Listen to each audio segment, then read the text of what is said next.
je ne veux pas emmener mes enfants aux funérailles. Je ne veux pas qu'ils voient ça, j'ai envie de les protéger, ils sont trop jeunes. Alors ça, c'est ce que pensent beaucoup de personnes ici en France. Alors en effet, selon les cultures, la fin de vie et les rituels et les cérémonies en lien diffèrent. On veut toujours ce qu'il y a de mieux pour nos enfants. On veut les préserver, on ne veut pas qu'ils souffrent. On a envie de les préserver de tous les problèmes d'adultes finalement. Ils auront bien assez le temps de les expérimenter. Et pourtant, la mort n'est pas un problème. La mort de nos proches fait mal. Elle fait souffrir, c'est vrai, parce qu'on les aime. Mais on apprend à nos enfants qu'une fleur pousse, qu'elle est dans son plus bel état, et puis qu'elle finit par faner, par mourir. Il en est de même pour les animaux.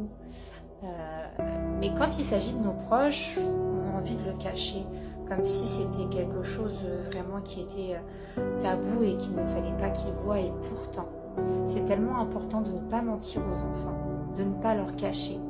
Ils ont toute l'innocence et justement toute la neutralité pour, dès tout petit, comprendre ce qu'est la mort, comprendre que c'est un processus normal, que oui, papy, papa, le frère, le chien est mort. Il n'est pas au ciel, il n'est pas en voyage, il n'est pas parti, il est mort, c'est définitif. Et ça fait partie de la vie. Oui, l'enfant a le droit de pleurer, bien sûr. Oui, il a le droit d'être en colère, il a le droit d'être dans le déni, et puis il a le droit aussi de garder le sourire. Ne pas cacher à l'enfant la mort dès l'enfance, c'est lui assurer une pérennité dans sa relation à la mort en tant qu'adulte, finalement. Et c'est très important quand on perd quelqu'un, d'émettre des rituels.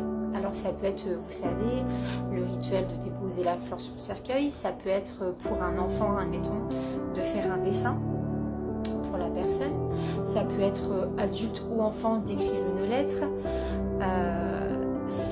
C'est tellement diversifié et c'est tellement important pour effectuer le travail de deuil qui va nous permettre d'avancer dans la vie en continuant notre propre vie sans oublier notre proche, bien entendu, mais en continuant notre vie, en s'autorisant de continuer nos projets, d'avoir des moments de joie, même si les moments de souffrance et de tristesse seront ponctués jusqu'à la fin de notre vie. C'est ça, le deuil. Mais l'enfant doit vraiment être impliqué pour son bien-être personnel, peu importe vos croyances, que vous croyez en une vie après la mort, que vous soyez, peu importe la confession religieuse que vous ayez, impliquer l'enfant dans le décès est vraiment, c'est vraiment lui rendre service. Et pour maintenant, et pour plus tard. Alors, si tu ne sais pas quoi faire, si tu ne sais pas quel mot adopter, sois le plus simple possible. Ne sois pas trop cru, mais sois très simple. Les enfants sont très naturels. On le voit, ils nous posent des questions très brutes de pommes. Ils sont comme ça. Et nous, on a tendance à essayer de cadrer et de coucouner un petit peu tout ça.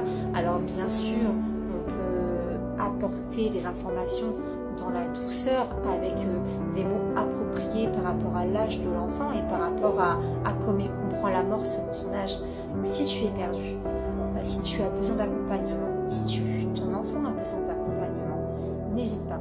Tu peux aussi aller voir mon site internet qui est présent dans ma bio, TikTok. Je me ferai vraiment un plaisir de vous accompagner dans ce moment si précieux. Je vous souhaite beaucoup de tendresse, beaucoup de courage et je vous dis à très vite.